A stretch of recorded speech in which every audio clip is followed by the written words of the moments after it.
It's one of the most requested videos for which game is better that I've seen. Far Cry 2 versus Far Cry 3, the Jackal versus Voss, Jason versus Malaria Guy, Africa versus the Rook Islands. There can only be one winner. Just in case you're unfamiliar with how this series works, basically what I do is compare two games on three different categories, being story, gameplay, and open world, and within each category there are several points I will compare the games on. Whichever game I feel does better in said category will be awarded a point, and the game with the most points at the end will be crowned the better game. Keep in mind that I did really enjoy both of these games, and if you want to check out my individual reviews for the games, check the links in the description. And keep in mind, this is entirely my opinion, so if you disagree, that's okay. Feel free to leave your opinion down in the comments. But without further ado, Far Cry 2 versus Far Cry 3.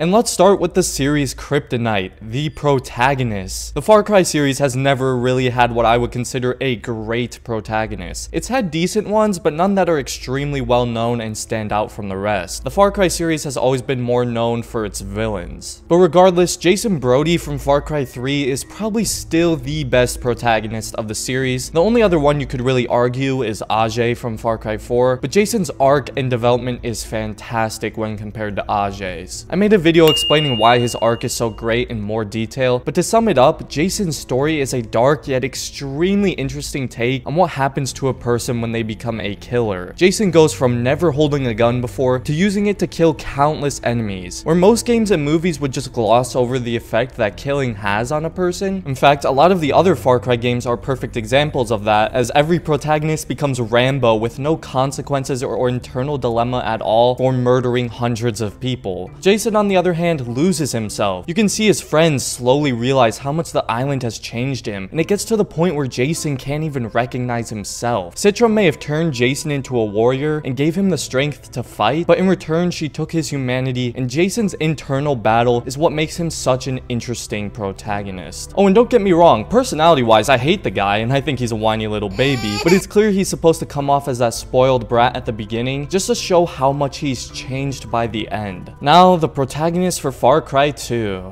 Not a fan. He can hardly be considered a protagonist since he doesn't even talk, and you have multiple options for who you want your main character to be, so they're pretty much a blank slate. I know a lot of people actually like mute protagonists. I think they work great for games like Skyrim, but for a more story-driven series like Far Cry, it doesn't do it for me. Can you imagine if Jason Brody was mute in Far Cry 3? The story would be terrible. Outside of Voss, it wouldn't have anything worth experiencing. It's also really frustrating because the protagonist from Far Cry 2's motives are also very unclear. At the start, all you know is that you're a mercenary sent to kill the arms dealer, the Jackal, but your character's actions never really seem to reflect your mission or motives. It's just so confusing what your protagonist is actually trying to accomplish, and it would have been so much more clear if they had just given him a voice. So this point is a very easy one for Far Cry 3. The antagonists of Far Cry are very well known, especially Voss. I think pretty much everyone in the gaming community knows Voss, even if you haven't played Far Cry 3. He's the definition of insanity guy, and while a lot of people think Voss may be a little overhyped, especially because of that line, he's so well known for a reason. The voice acting and motion capture is top notch, and Voss is really the perfect villain for a guy like Jason Brody. Not to sound like a broken record, but he's insane and he complements Jason so well. The Jackal from Far Cry 2 is certainly way less talked about and also a really underrated villain in my opinion. What I love about the Jackal is the mystery. You know from that first cutscene you meet him and he spares you even though he knows you were sent to kill him. Makes you wonder if perhaps the Jackal isn't at all what people say he is. The man has a purpose, he has a mission, and the protagonist is part of that mission whether you realize it or not. His methods and motives can also be pretty confusing, just like everything in Far Cry 2, but he's a really cool and unique antagonist for sure, and I believe him to be heavily underrated. With that said though, his opponent just so happens to be Voss in this video, so Jackal, I'm sorry man, but come on.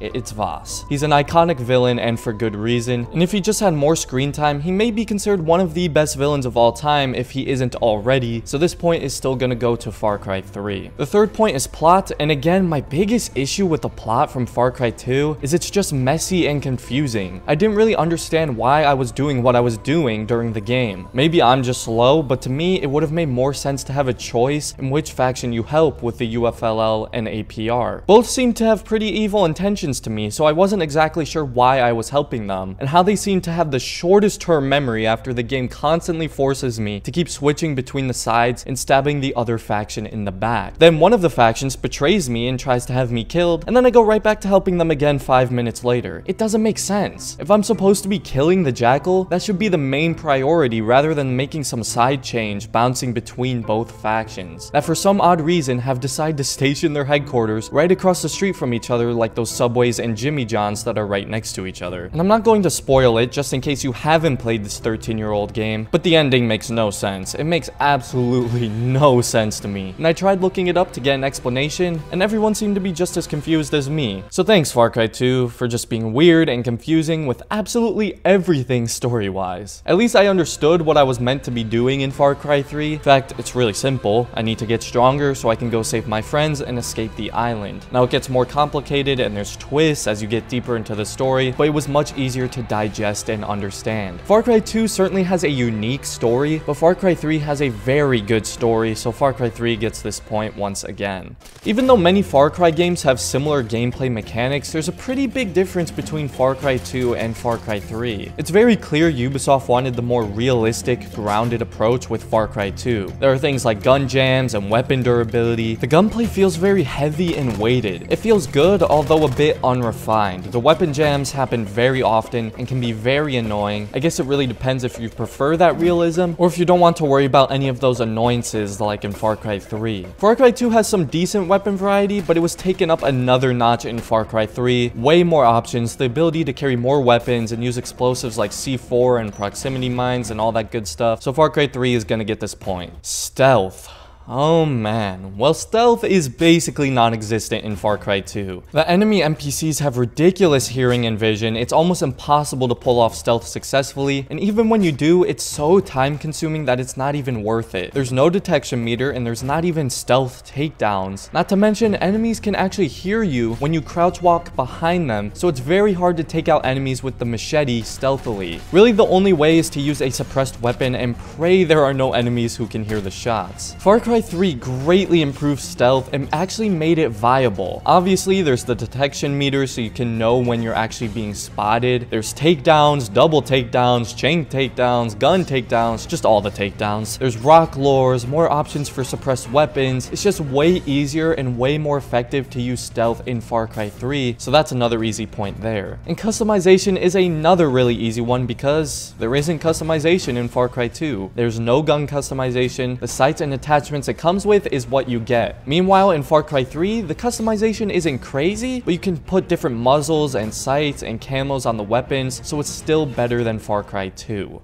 The open worlds in both games are very solid, visually speaking, but I have some issues with Far Cry 2's world, and I covered this in my review of the game, but Far Cry 2 has a severe lack of fast travel, and the world is huge, making traversal really long and boring. The spawn rate and amount of enemy NPCs in the world is also ridiculous. It's just too much, and even when you clear out the guard posts, the guards will just respawn anyway, and it's so annoying having to travel across the map, and just to get to your objective, you have to fight an entire army. It slows you down and it can also get really boring and tiring. Far Cry 3 may be a little lacking with the amount of NPCs in the world, but it's definitely balanced out with the outposts and radio towers. Outposts are one of my favorite parts about Far Cry, and that was a new addition to Far Cry 3 that is clearly missing in Far Cry 2. I think the open world is one of those things that shows the age of Far Cry 2, which it was really one of the first open worlds of its kind, so I'm not saying it's terrible, but Ubisoft definitely learned and did a better job of of bouncing, the amount of enemies, and the amount of fast traveling you can do in Far Cry 3. And the final point, soundtrack, just to add some salt to the wound, is gonna go to Far Cry 3 as well. Just because it has a lot more memorable songs to me. I can't even really recall any songs from Far Cry 2 off the top of my head. But again, that's just my personal preference. Soundtrack is always just based on whatever you prefer. But